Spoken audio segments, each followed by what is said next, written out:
Are you ready to get casual? Grab your favorite adult beverage or combustible plant and join us for our roundtable TTRPG discussion. Oh yeah, it's time for Casual Friday. And now, here are your hosts. Let's get casual, casual. It's Thursday, so we ain't doing that or singing that song. I don't know why that was the Office episode. I don't know where that came from. I'm sorry. Critical Role, Campaign 4, Episode 12, The Giant's Belt, or Riesingürtle. Riesingürtle. Riesingürtle. Lots of German in linguistics and temperament in this episode. But first, we flash back 18 years. And I was doing some math right before we started. And 18 years ago is 2008 for us. The heady days of the early Obama administration. Like, what a time to be alive. What a different era. But in this, it is the year 53, and our old bard is once again young or younger, and is up with Hero, his daughter, who is an infant. Upstairs is Elodie, and I'm not sure about the polyamorous web of relationships that are going on in this orc household, but the mother of at least Hero. They give us Shadia, and Aligar are upstairs sleeping as well. And Thiazi Fang knocks on the door at 2 o'clock, 3 o'clock in the morning. So you know it's gotta be good, right? When someone rolls up at to your house at 3 o'clock in the morning, it's gotta be good Yeah, news. I was absolutely. ready for it to be evil. Flashback scenes are always interesting because you know that they can't advance the plot too much, and we know in advance that this one is heartbreaking. This is here to tug on the heartstrings specifically. Yes. Cut back to the dead guy before he was dead. Um, Decked out. It is interesting to see him like, oh yeah, he was like a princeling for at least a short span before he declared rebellion on his wife's house. But he's all in like Royce finery with like Shadowfax, essentially, some magical horse who can communicate with him much clearer than like your standard horse who did a 5-day journey in 2 nights. Pretty cool. He's all, blinged out, and he's like, I guess I'm rebelling. I guess the Falconer's Rebellion is gonna happen. Uh, Lots of proper nouns, lots of names, lots of things. I put on closed captions for this episode because I was like, oh boy, that's a lot of words that I Mm, did not catch. And even going back and like reading it and like paying close attention, I was like, okay, stuff's happening. They outlawed druids, or at least like a druidic organization, they and disbanded the warlocks. Druidic Council, yeah. They disbanded the council, which we know is still in. Well, we don't know actually if it's one and the same or not. And they outlaw there's some sort of problem with demons, as you do. Someone's messing around with demons, and they've ruined it for everybody, even people who have pacts with the Fae. Because all of a sudden they're like, no more warlocks. And this is what, at least for Thiazi, is like the inciting incident for what is going to become the Falconer's Rebellion. Yes. Ryan, you did though skip over the most important part of this scene, Mm-hmm. the most conflict and highest stakes at the beginning when Hal had to roll a persuasion wisdom check to soothe the baby.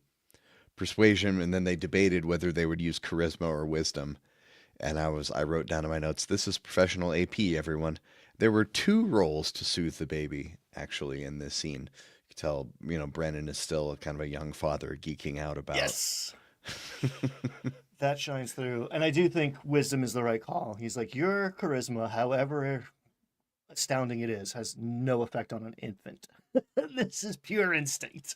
You're not convincing. This is not persuasion because you're using good words. It's like, are you holding this tiny body in the right position. That's not charisma. There was someone, they said Mara Weaver or Mara. Weaver was arrested. Do we know? I don't know if we heard that name before. No, there was a lot. It was rapid fire. All these things. What's her name? The the orcish woman who rolled into town with Taor in the beginning of the overture is named and is like, yeah, we gotta throw down. But yeah, there were so many names that I did not know. I'm a sucker for that sort of stuff, and I was just like, I'll catch the next bus when that comes around. This is just the cold open. Um, Things are popping off. We may never find out the full breadth of what we're talking about here. But yeah, someone got arrested. I don't know if she was a druid or a warlock or something else. I don't think she was a Royce because the Royces.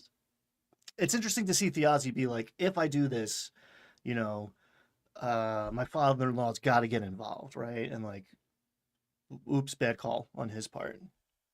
Right. I wrote in my notes of this scene that Liam RPs a scene he knows is fruitless, begging Thiazi not to get involved. Irony. Irony. And the whole pitch of like, war is a young man's game. It's like, come on, man. Like we did that already. I've seen you with blood and mud on your face. And I don't know if I knew this and forgot or never or just I think I made a false assumption that Thiazi was the older brother because he was trying to protect Hal. He was trying to keep Hal out of his criminal enterprises.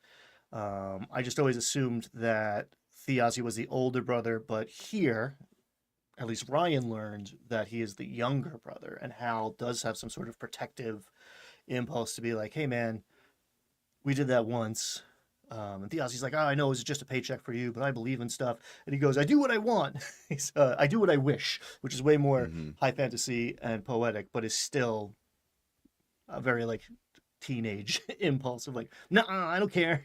I don't care. I'm doing it. I'm going to war." Yeah, I don't know if I realized that Thiazi was the younger brother, but it makes sense. Little brother always getting in trouble. That was me. Hey, everybody, including Twin Steel. There is a pretty decent recap of what happened at the soldiers' table. I don't know if it's worth watching if you haven't experienced it, because it's really the players reflecting on it all. But if you don't want to watch that arc, and you should, because so far it's the best we've seen, you could watch that and get beat by beat, or you could read the Wikipedia, or you could just hang out, whatever. Sometimes it's fun to hear nerds talk about nonsense when you don't know what that nonsense is. Um, Anything else from the cold open before we skip over the playhouse and go to the Seeker's table? Cool. So we get a recap of everything that has transpired because we haven't actually we've seen them in a few cold opens that were not super momentous or Right. provided a lot of exposition. We see the Seekers finally uh, coming to the end of the Delmar Pass. The Delmar Pass or Devolmar Pass, in my mind, was like a gate or like the top. But in fact, it is this like long dwarven road between what used to be the Orc Kingdom and the Human Kingdom. And we get to Riesingürtle, the humans' answer to Jolmarkar. Too many. Like, it's hard to switch Dolmakiar. between fantasy dialects. Mm. Uh, oh, you can hear my German accent now. The the shield wall at the top of the mountains to prevent those pesky orcs from getting into the human and dwarvish lands. Although that's all old news now since the gods are dead and we're all one big happy family and the human lands are suffused in perpetual darkness. Um, we did get a shout out that Thaisha did a sacrilege, which was I don't know if I was aware of that either. That like it was kind of mentioned that like you know druids believe in reincarnation and the circle of life, and her intervening in Octus's uh, mad adventure in the underworld was actually against her core beliefs and the old path, her order, the druidic way of looking at life.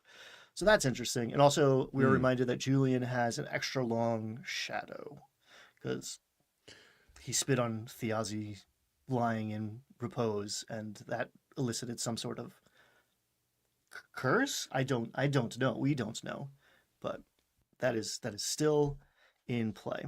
Um, we find out that the Riesingürtle, this giant's belt city, is about a quarter mile wide and 6 miles long, up on this big ridge line. And it is the house or the seat of the house of Einpassen, hence all this Germanic overlay. And these guys, we don't say Goliaths, but they got some giant's blood in them. Mm-hmm. Some big boys. And there was one part I'm not sure if I followed it where it said that it was two different cities and they were warring and then they decided to unite and trade to become Riesengürtel. The Riesingürtel used to be at war with Dalmakyar, and now, like, the Dvalmar Pass was built for armies, and now it is like the major trade thoroughfare between these two cities that used to be enemies. Copy that. Because, God of War would you got a war with somebody, right? So Right. the Sun God and his dudes seem like a good target. They're in the neighborhood. So that was the deal for. We don't really have a time span of like what came before, but here we are. These guys were defending the front door or the flank. I'm not quite sure of the Oberdinian kingdom, which is the human folks' land that were allied with the sun god. But that's all over now. These guys were on the side of the gods, but the gods are dead, so they eventually joined up with the other sundered houses, which makes the rest of this episode very, very interesting. Mm-hmm. Um, they're trying to lay low, and I walked in here thinking like this is just like a pit stop, but this is where the caravan that we've heard so much about got stopped. So the Mm-hmm. Royce caravan got stopped here, never showed up, and then everything went down at the Palazzo de Vinos, and Yeah, I thought Aranessa was taking them back to their homeland, but I guess this is on the way, or I don't know if they decided to go deal with this thing about the Dvalmar Pass because we've been hearing about it since the very beginning. So is it on the way or detour? I don't know. my understanding is that this is on the way. Harken back to last week's lament, my kingdom for a map. Mm, But the Golden Orchard is on the edge of Fairy, but I think Fairy being like a multi-dimensional space, like it's just like somewhere where the veil is, then could be anywhere. But it's in the human lands. The Royces are human. They were part of the Oberdinian Empire, and this is the very edge of that. We are just this is the shield wall on the edge of the Oberdinian Empire. So it's on the way from Dalmakyar. Yeah. So this is the problem with the NPC in the party is that everybody talks and is debating what to do, and then they go, "Oh yeah, is there's five of us." And then they go, "Hey, dungeon master, what should we do?" right. And you're in this awkward position of like, well, I can either not have an opinion or I can have this character's opinion carry entirely too much weight. I think Brennan's doing a decent job of having her be deferential and just like, I don't really know what the right answer is here, but this is what I want to do, and you don't have to come with me to do it. That's really the only solution, especially because Julian will do whatever she says to do. Yes. Yes. Which is not my favorite situation as a dungeon master or as a player, really. It does kind of step on the toes of whatever player agency. Yeah, Um, Brennan's gonna have to kill her off at some point. well, stay tuned, folks. Uh, Um, one thing we learn as they're coming down the pass is that they're cool with druids here. yes, the Taisha's old Taisha says they're just we're passing through to go to a druid meeting, and they're like, "Oh, welcome." Cool. Oh, right this way. Yeah, they spend a lot of time talking about how they're going to lay low and keep a low profile. And then they find a funny but inconsequential little hostel. He's like, it's not even an inn, this shepherd's shelter. They stay at a cheap place to keep a low profile, not somewhere where the Royces or Davinos would go. And then they go to the Biergarten, and I was like, man, I wish I was in Astoria or Hamburg right now. Like I miss places like this where there's like the giant picnic table where you can't help but be social with the people around you because they are all very drunk and literally sitting on a bench beside you. So that like feeling of camaraderie is there. So they're like, yeah, is there like a dark corner we can slink into? And he's like, nope, you're in the mix. It also has Chekhov's enormous monster horn that did I, not. I legit wrote Chekhov's horn in my notes. Right. Can't believe, so spoiler alert, they haven't blown it by the end of this episode, which is incredible to me. Julian orders a Cabernet at the beer garden, which is just delightful. The first little chink in his armor And the guy that says, we've seen. "Cabinets." Cabinets. And he's like, give me the strongest thing you have. He's like, if you drink this, you won't have to eat food. And he gives him like the black beer that smells like sourdough. It's like, oh, I know, yeah. It's like the double Guinness stout. Like, I know that. I've had that. It's a loaf of bread in a stein. I have here I heart open rolls. There's a lot. Brendan Lee Mulligan is a big fan of rolling in front of the board, in front of the Dungeon Master screen when it's like, this is for luck. Let's let the dice tell a story and prove to you all that I'm not I am not the one that's making things happen. The universe is dictating what happens next.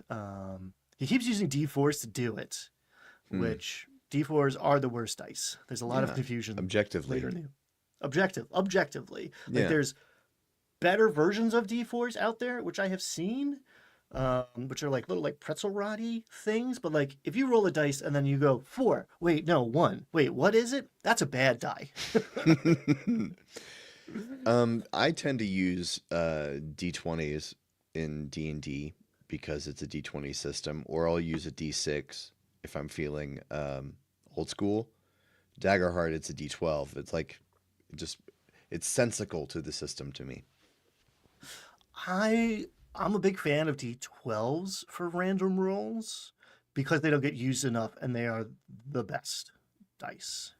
Just from like a I don't know, from a monkey mind instinctual, like my brain thinks this is a berry. Like my brain knows this is going to taste good. There's juice in the middle of this thing. I just have to get like through the hard shell. I know it's tasty in there. They get a lot more use in Daggerheart, that's for sure. They do. Daggerheart scratches the itch. So we get a luck roll, essentially, to see like, oh yeah, who's here? And it's Halivars. It is a Lux. 2d6 is the best for a lot of practical applications. I like me a bell curve, even though come at me math nerds, it's not quite a bell curve, but it might as well be. There's a probability distribution, and that lets me do cool stuff to my tables. Check out the Vertigo table for more waxing poetic about tables and dice distributions. So yeah, this young Lux, which I have here, is also a good name for like a DJ. This young Lux and some soldiers sit down. They're like, "Oh yeah, happy Candlemas is coming up," and it's just a kind of chef's kiss. And this gets my wheel spinning of like, how much do the Seekers know about what's going on at the soldiers' table, or what we know about the soldiers' table, and not even like, what do have the players watched all the episodes? I don't know if they're watching it. 2, I don't know when they were filmed. Like this could have been filmed before some of the stuff that we have seen over there. Yeah. So it all gets very interesting. Like, oh no, do you have any idea what's happening here? Well, a couple scenes from now, Julian does make an important discovery. Yes. So they talk these folks up. this young Lux explains that they're bringing light to the darkness. They're bringing filament to Venutis, some other place in the Mm. perpetual darkness. Turns out when you kill the god of the sun, you get night forever, or at least for the last 70 some odd years. Um, we learn that when Octus eats, it's bad. Um, when Yeah, Octus drinks, it's even worse. There was a lot of like body horror is not my favorite thing, but I think like I know folks whose threshold is a lot lower than mine. But like, ooh, there was a couple moments in this episode where I was like, uh, this is it's just too much anatomy. yeah, it got pretty gross when Octus first tried to eat. Brennan said, "You can't make saliva," and I was like, "Oh, ooh, we could stop there, all right." And then he still tries to eat and he tries to drink, and when he tries to drink, it starts to come out. And there's more body horror later on in the next scene as well after this. But yeah, he Octus behaves kind of strangely, like he knows it's not going well, yet he continues to eat. We find out later it's an experiment, but at the time I was like, "Hey, he's okay." I do love like the 20-year-old like college student intellectualizing his problems of just like it's all very heady for him. Like we Mm. find out he's drinking to get the food out. And then he learns that he doesn't have a gag reflex, and I will not make the college joke there. Um, but it's so Bugs Bunny of like he drinks and like your shirt's wet. Yeah, I kind of like it though, as I like the idea of the wizard as scientist. Yeah. I like the idea that after that he took out a little notebook and wrote like food consumption trials, trial one, this consume, like making notes. I like the idea of wizard as scientist detective. That kind of I like that vibe. So Julian went a little bit outside while this was all going on, and he noticed people arriving. He saw a woman with horns. And when he came back inside, it seemed like everyone was tense and untrusting. And I wrote, "This isn't a party. This is an uneasy alliance." Yes. There's a lot. I'm not sure this table got the speech about how this world is not balanced for you. Some of us are playing fast and loose at this table. Um, and I think I almost don't want to say this because there's a lot of weird Abria Ironguard hate on the internet, and it's for reasons that are not valid. But I think in this episode and in several episodes, her natural setting is more to be a dungeon master than a single player character because it does feel like it's very hard for her to pick a lane. She Mm. is this protective mother bear goddess, powerful figure who's also a total goofball, and like you could pull that off, but there's a little bit of like whip. If you and I were playing a game and your character was giving mine a ton of crap for not having a cover story, and then seconds later, minutes later, your character failed to have a cover story ready and totally biffed it. My character would give your character shit. Like you can't. There's a little bit of having it both ways here, which I think is player bleed into character. Yeah, Ashley and Abria are both kind of chaos goblins. Yes. Um, and Matt is not a chaos goblin, but Matt is playing a PC that has incredibly strong opinions. Yes. And Matt has shown that he's committed to role playing it fully, even if it puts him at odds with other people. And Alex is a bit of a wild card. I don't know him as well. I've seen bits and pieces of his vampire LA by night stuff, but he seems like he's willing to do his own thing too. So it's a very interesting pairing, these four. Not sure how it's going to work out. And we spent a lot of this episode with the party split. As you said, Julian went off, saw this young Lux get into the wagon at the caravan, bringing this Lux, and he sees like the shadowy horns form over her head as she is presumably drops her disguise. Um, then some folks are going back to give Aranessa some food because, again, we are preoccupied with keeping a low profile and not letting anyone know that Julian and Aranessa are in town, let alone alive. Um, they.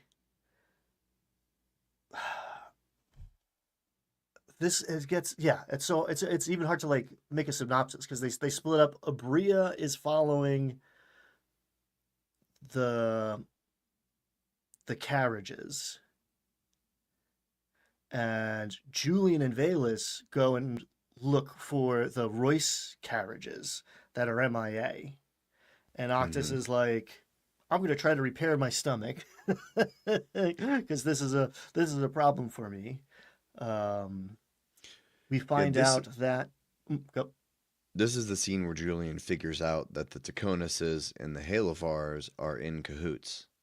They're cahooting. There's some sort of cahooting going on, and all of the aspirants are here in town. Sans Tyranny, Tyranny's sisters are here in town. Um, and again, convinced or suspicious after that conversation at the beer garden that Octus is Wix in disguise, and Hmm. therefore Valus is Tyranny in disguise. And Abria's the player's response is like ha ha ha, but in snake form, and like I feel like, and again, it's not my character, but I feel like her character's impulse would be like, oh no, Octus is in danger because these demons think he's somebody else and are clearly like here to get him, and like that doesn't come through at all. And that was like her whole deal for the beginning of this. So I don't know. It's a little confusing as far as playstyle goes. The carriages. Valus is actually the one to find it, thanks to dice in part, but also thanks to like player instinct of like I'm looking for the biggest, flashiest place here. Hmm. Um, and Brendan's like, yeah, there's where space is a premium. Rich folk are going to flaunt space, and they find the caravan that they're looking for still like supplied, not unloaded. Which Brennan like underlined. Like this is a clue. This is something to pay attention to.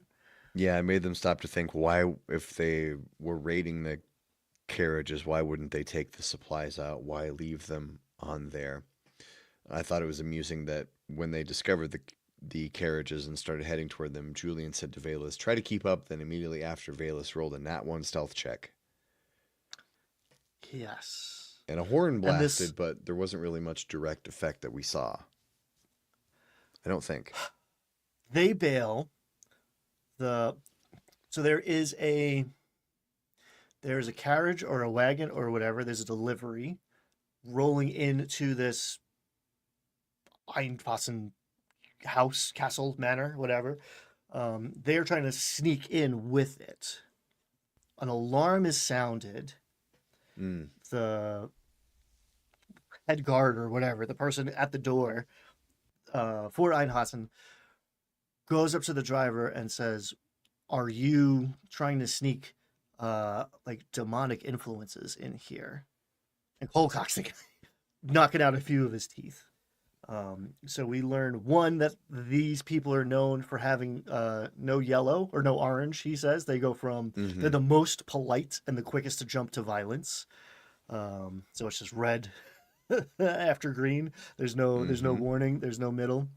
But I think what we may have seen here is one of the statue. I think I called them ring cameras. Oh. I think we saw a detect Fey Fiend or Undead, and they assumed it was demonic, but she rolled a one, so that we just assume it's because she failed the stealth check. But Valus is a full-blooded elf, is going to set off a Fey alarm, and we know that a house is building Fey Fiend Undead alarms, or maybe just Undead alarms. Hmm. So possible theory. Huh. Interesting. Yeah, I don't know if we saw any of those statues, but we also know that the I think it was the Halovar who had the detect magic dogs. Hmm. So we can see in this world that magical defenses that Brennan has thought about the fact that the houses think about magical defenses, right?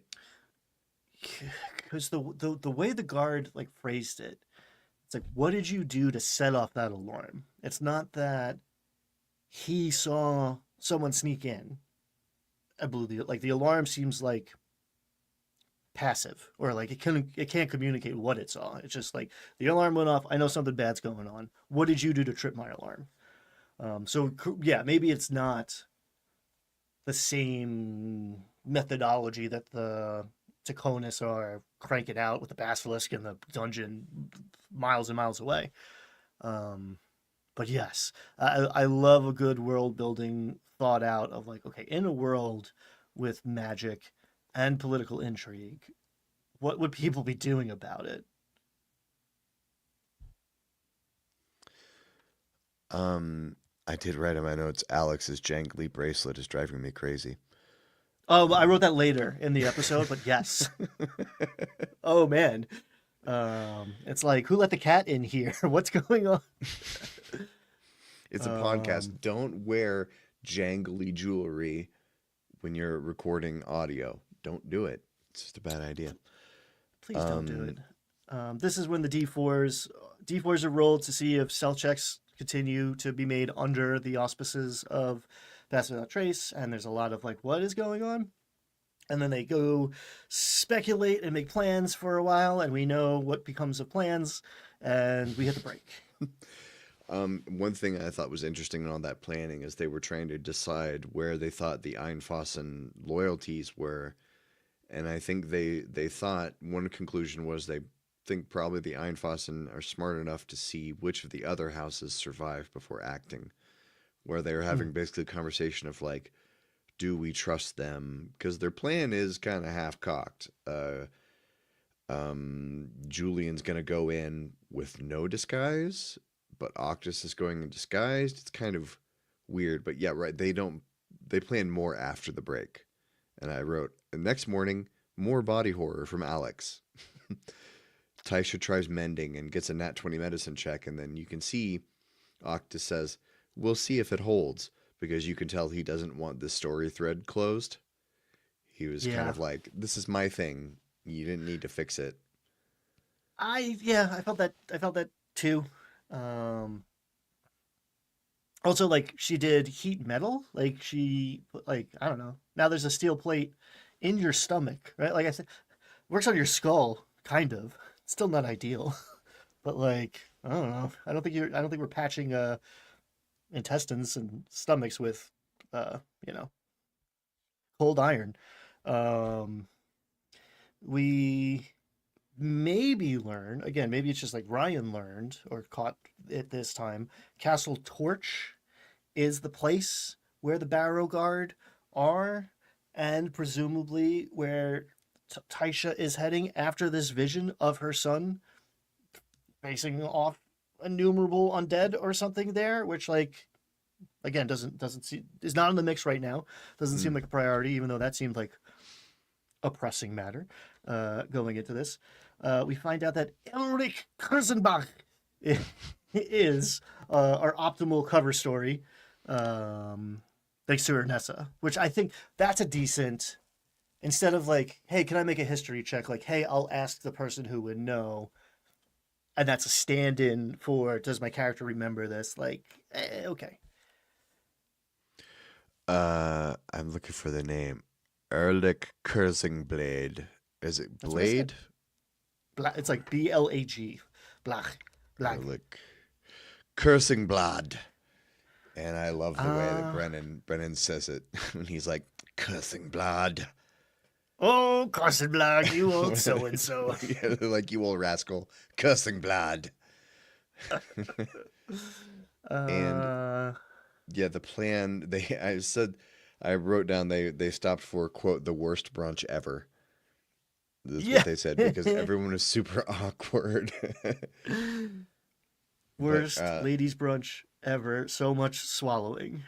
yeah, Ehrlich recalls that he's met Lady Ingrid Einfassen, who would be a potential ally.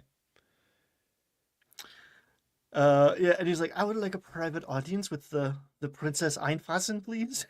And she's like, hello, 48-year-old man I haven't seen in years. Is this courtship? Did you come to call on me? He's like, oh. Uh, Alex is like, right, I could see how this would be weird.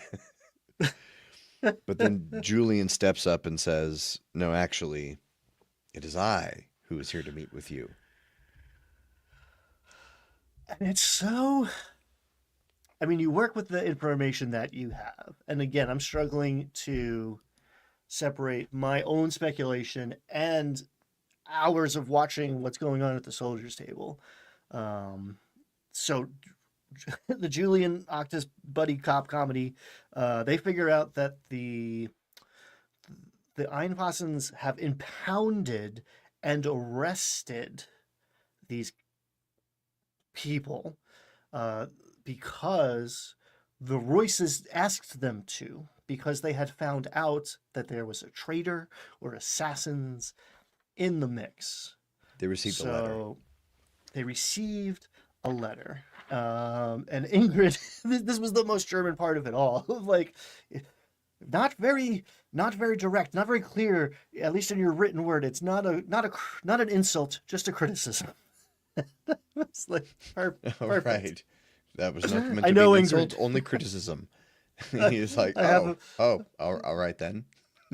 Yeah, I have a couple Ingrids in my life. I love them dearly. So what's funny is that they go there with the intent of we're gonna find this Ingrid Einfassen, she can be an ally, and then the very first thing she does is go, oh hey, fetch my father.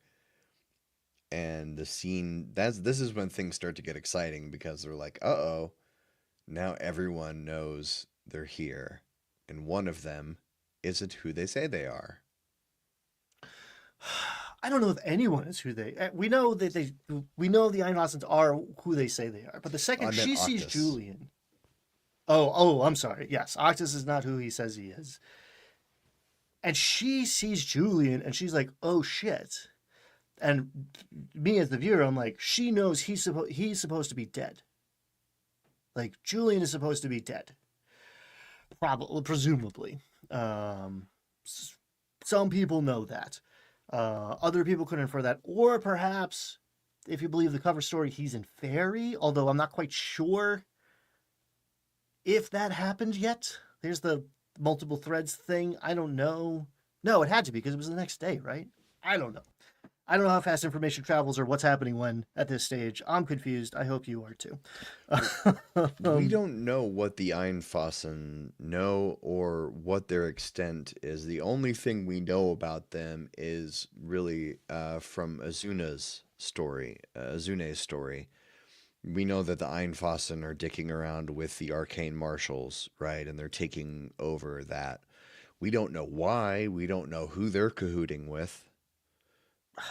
Right? Who are they cahooting with? We don't know. So yeah, Lord Otto with the walrus stash shows up. Beautiful, appropriate, love it. He reveals that General Raymond is the one who signed the letter, who is Matt's character's father. So he's like, oh, let me see that letter. I'd recognize his handwriting. I don't, but the seal is broken.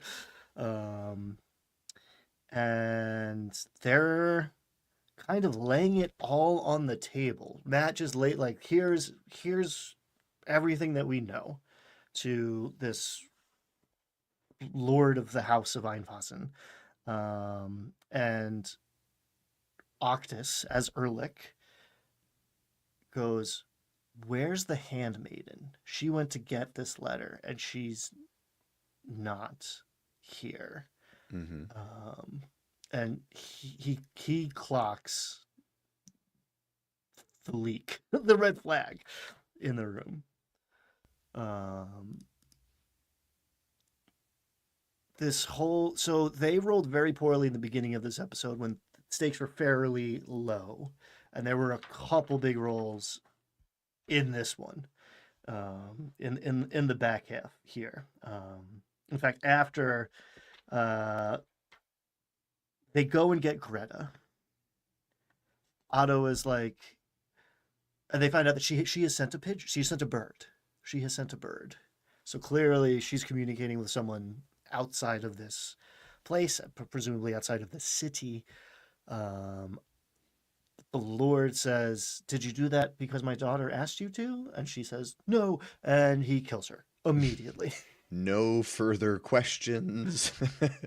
Nothing. Otto Einfassen is very pragmatic. In the right before that, he had said directly to Julian, "Of all this business, I don't want to hear any names that make my life harder."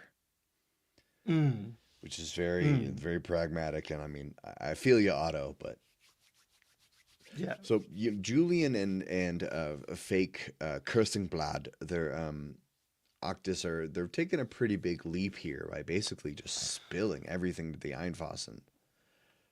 I mean, it's one thing to be like, "I'm Julian." It's another thing to be like, "Oh yeah, Arnett's is out back."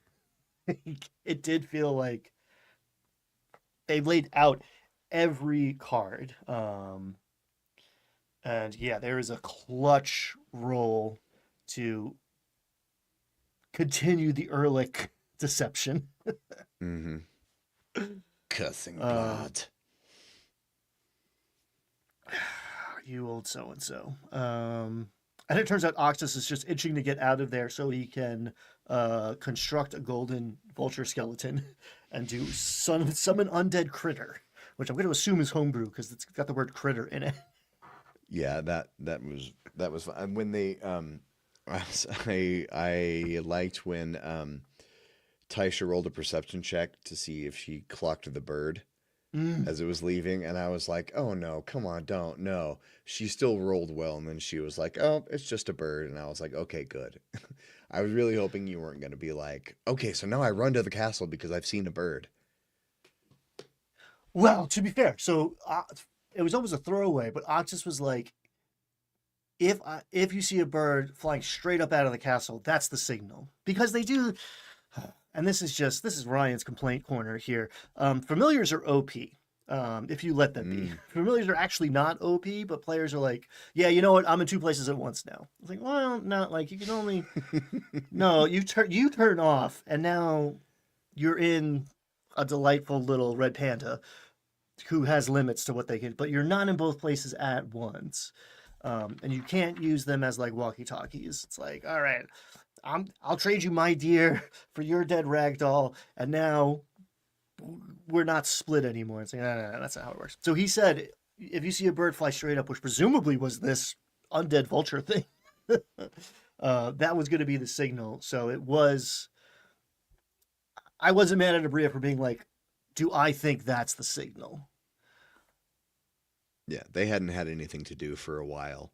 Ashley and Abria were just kind of sitting there for kind of an extended period of time. But back in the scene, Otto, now things get real tense because Otto says, "I'll release all the carriages and the men, but all of you need to stay here for a little while." And then you finally see Julian. Julian finally gets a little smart and says, "Wait a second. I don't know about that."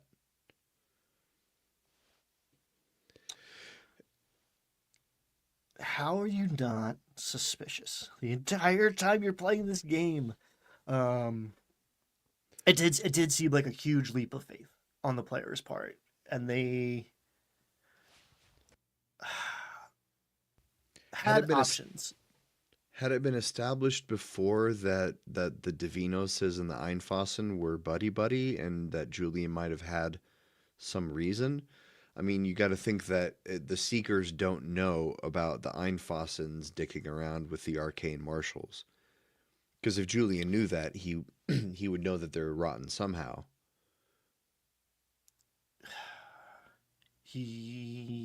Yes, I wouldn't trust anyone. And that's the thing, like what that's like the character continuity throughout this episode that was such like so much whiplash. It's like we walked in here so paranoid, and then we're like, look, here's all of the information, person with the most power in the city. My players will never, it doesn't matter what I do, the authority figure is always assumed to be the bad guy. Right? I don't know why they decided that especially Z German is going to be the good guy in this story. Yeah, they love I him. do have this little interlude where Brendan pretends that he has to use Google to look up bird facts. I noted that. I wrote, "Go catch the bird of the West." Now Brennan gets to geek out about birds for a minute, comparing bird stats. And he said, "Quote: We're going to resolve this with Google search. How far can a carrier pigeon fly in one day?" He determined that 60 miles an hour. See if it needed to stop to rest. And he was like, "No, I it's way cannot too fast." believe at a table with 5 nerds, nobody said, what is the air speed velocity of an unladen swallow? That's the question. And it took 5 minutes to resolve. And not one person quoted Holy Grail at that table. My I mean, goodness. Sam Riegel would have done it at the soldiers' table. Sam Riegel would have said it, or maybe I even hope so. Robbie or Travis. Hmm. I mean, any of them could have said it. Schemers table, you got to think. You got to think Liam's gonna get in there with the Monty Python joke, right? Right. Right. They're all theater kids. How do they? How do they not? Like it's a Theater Monty kids are Python still jokes are raised like on a Monty Python, right? yeah, it's like a problem that you can't snuff out the Monty Python influences. Maybe that's like it's in the contract or like session 0. They're like, all right, no Monty Python. We've all heard it before. We're done. That's over. But yes, canonically, not even canon. It's science, baby. Vultures, not that fast. Carrier pigeons, good, good at covering ground. So that message is getting wherever it's going. Yeah, Um, Julian says that he needs to go check with Lady Aranessa, and Otto insists on 8 knights going with him. Which seems like an escort, but maybe we're not. Maybe it's a chaperone. We're not quite sure. And then everyone regathers for the final scene where things set up very tense for next time. I think it becomes clear that they goofed. Um, Octus realizing that he can't be Octus becomes some other guy. A hireling. Rolls in there and is like, "Hi, I'm your hireling." And Taisha's like, "I didn't hire a hireling," and that's the same sit. It's such a beautiful like, "It's your birthday." Like it was so that brought me so much joy. And then they were like, "All right, we're gonna pay him out," and he'll go like, "Well, we thought we were leaving. We don't need a porter. Meet us tomorrow." And this guard was like, "No, I'm sorry. He is not welcome. The guard says he's welcome to come with us." And then she's like, "No, no, no. He's not really like part of our party." And he says he is not welcome to leave. Bum bum bum. Yeah, so the plan was to go that after Gather, they made a plan to go back up there to convince Otto just to release everything now so that they can all split, and that they're going to have to go stay at the castle to do it.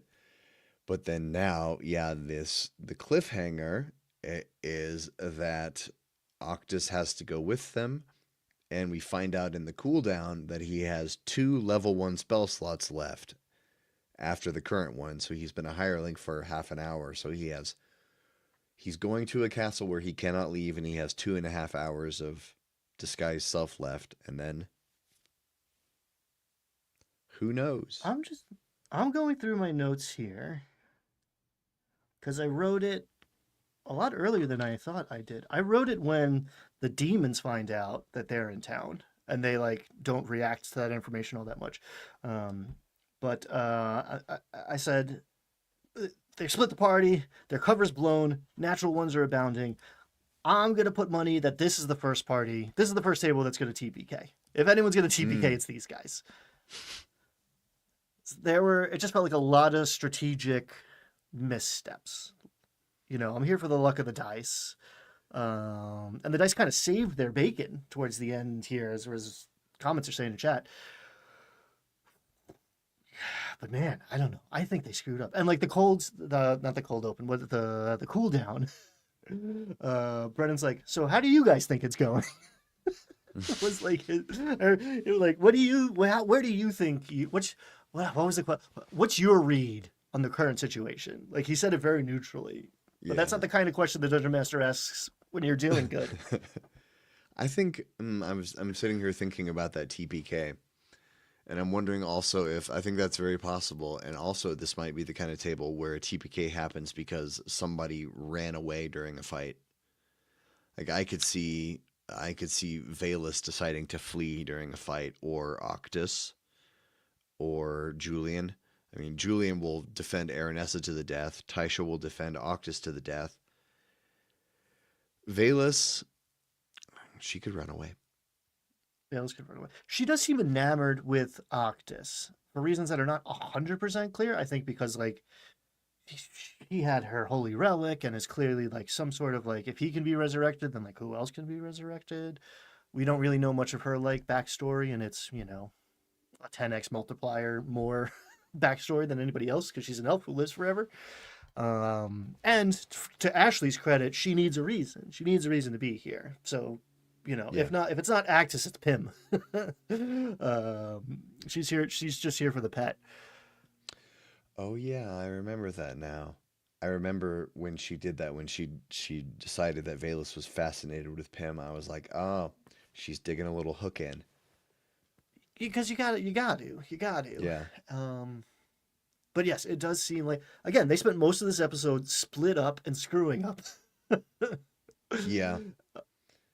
Um, And I've seen one thing I've noticed Brennan's DMing style is I've seen Matt is reluctant to split the party.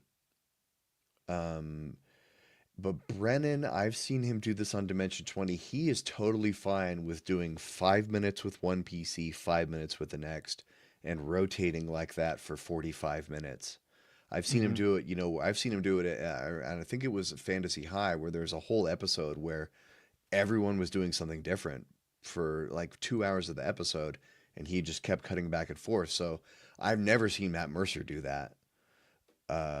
Matt would, maybe it's just the way they played, but I feel like they didn't split the party as much. But Brennan's more comfortable with that, with bouncing around, like hot switching scenes back and forth. well, that was kind of the name of the game with the overture, right? Even when people were in the Right. same room, it did feel like they had so many plates spinning. I am enamored with that ability. It's like if I got two things going on, I'm using up a lot of my Dungeon Master RAM looking for transitions and weighing out like, is this an equitable amount of time? And clearly he did not care about that. To like, he's like, all right, you guys are going to brunch and just like not going on this part of the adventure. Cool, don't. That's fine. But this is where the interesting stuff is happening. But yeah, I don't know. I think they're cooked. I mean, I'm not saying like they're gonna wipe next episode. And like to be fair, everybody, like the next episode 13 is out, and I have not seen it, so I might be putting my foot in my mouth right now. But it doesn't seem like putting your full faith in the House Einfaden was a brilliant plan. Hmm. We don't know. We're just gonna have to wait and see what happens. Any final thoughts before we close out? Last week I told that story about Jaime Lannister and about how the third book made me love Jaime Lannister, even though I had hated him previously. Mm-hmm. And I won't say that I love these Seekers yet, but the second half of this episode was pretty exciting. And there's enough question marks here that I'm willing to continue watching this to see what happens, to see if these people can even get along or if they just break up after everyone's goals are met. I don't know. Could be fun. Could be fun. Yeah. Last episode you were talking about, or maybe it was a few episodes ago, you were talking about like the perforation at the soldiers' table and how you could see those splitting in half, essentially becoming two tables eventually, which is presumably more manageable, right? At least 33% more manageable, maybe 50% more manageable than three tables. Yeah. And you saying that now, I can very much see that here. I can see this table being the one that whatever shatters, metastasizes, depending on how things go, and becomes folded into other groups. I'm not quite sure who goes where. Um, there's a lot of it's a lot of wild cards. Well, that's interesting because Octus, Valus, and Taisha all have a vested interest in each other. hmm, Octus is kind of this Stranger Things 11 power character where there's something weird going on and everyone has a stake in them. Taisha's mama bearing and Valus because the stone is like actually in there, right? Like Valus's juju that she's looking for is in Octus somehow. The only one who's like the odd man out kinda is Julian, right? Because he like Lady Aranessa said, go with the druid at Palazzo Divinos. And that was the first time that he really paid attention to the party. yeah, they just all happen to be going east. Like Does he have a that's the through hook line. that I'm not thinking of? Like a hook into the party I'm not thinking of? It's Aranessa, and like maybe that's why Aranessa's here. Like he obviously has a heated rivalry with Taisha. He has an uneasy respect for Valus now. Like the whole I'll take the elf thing. That's like oh, okay, this is I can see avenues for growth in the relationships there. Mm, His take on Octus is like they didn't talk during the overture. He just like blew right past him, just like too cool for school. Like, oh, you're not important enough for me to care about. right. So yeah, that could all change. And Matt, this is Matt freaking Mercer. Like he is masterful. So like you make all these choices in order to have them as starting points, not to be a jerk for the whole season. We've already seen it soften up some, but He's so good at it though. Like when Valus was doing something and he goes, Elf, what are you doing? And I was like, oh, he's such a prick. I love it. He just calls people by their race. It's so terrible. oh, it's bad. Oh, it's bad. And I think again, another little tick in the column of like that can get you killed in this world. Yeah. Well, that is all my final thoughts. Um, yeah, I'm with you. I like variety. Seekers are not my favorites, but I've had the least of them so far. And I want to know what's going on in this world, and they're covering ground. So if nothing else, they're a vehicle for me to sate my curiosity and keep filling in this map I don't have. So I'm excited to watch the next episode. I don't know what's gonna happen. I really don't. It was a good cliffhanger. And Brandley Mulligan's the man.